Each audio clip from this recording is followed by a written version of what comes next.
करना जानता है, युद्ध में धैर्यता आती है उसको। तो यहाँ पर भगवान कहते हैं कि इस तरीके का गुण जिसमें है वो क्षत्रिय है। आगे श्री कृष्ण कहते हैं वैश्य की, कि वैश्य में क्या गुण होता है। तो श्री कृष्ण कहते हैं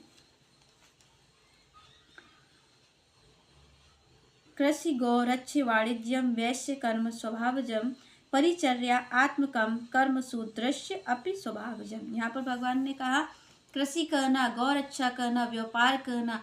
श्री कृष्ण कहते हैं ये किसका गुण है?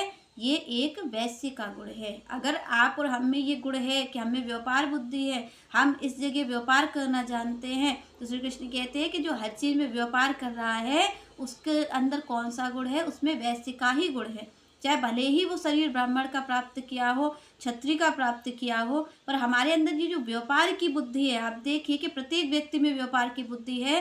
वो आप और हम भगवान के सामने जा करके भी तो व्यापार ही करते हैं। प्रत्येक व्यक्ति व्यापार करता है। यहाँ पर कोई ब्राह्मण बने, कोई क्षत्रिय बने, पर यहाँ पर भगवान कहते हैं उसका गुण अगर व्यापार का है तो वह वैश्य ही मानने योग्य है। क्योंकि यहाँ पर भगवान ने कहा कि व्यापार की प्रवृत्ति किसकी है, कौन व्यापार करता है, कौन लेन देन करता है? वैश्य का गुण है ये। आगे श्री कृष्ण कहते हैं शूद्र के गुण की बात। यहाँ पर भगवान ने कहा जो श्रम करता है, जो मेहनत करता है, जो सबकी सेवा करता है, वो शूद्र है। यहाँ पर भगवान ने किसी शरीर की बात नहीं की है, ना यहाँ पर भगवान कह रहे हैं कि वो त्याज्य है या उसे हीन दृष्टि से देखना चाहिए। क्योंकि आप और हम समाज में इसी तरीके करते हैं कि जो बड़ी जाति के लोग हैं उनको हम सम्मान देते हैं, पर जो नीची जाति के लोग हैं उनको हम सोचते कि भाई ये तो नीच जाति के हैं, पर ऐसा है नहीं। भगवान ने यहाँ पर स्वाभाविक गुण की बात की है। अगर आप सबकी सेवा करते हो तो यहाँ पर भगवान कहते हैं ये गुण। और आप देखिए कि यहाँ पर जब भगवान बात करते हैं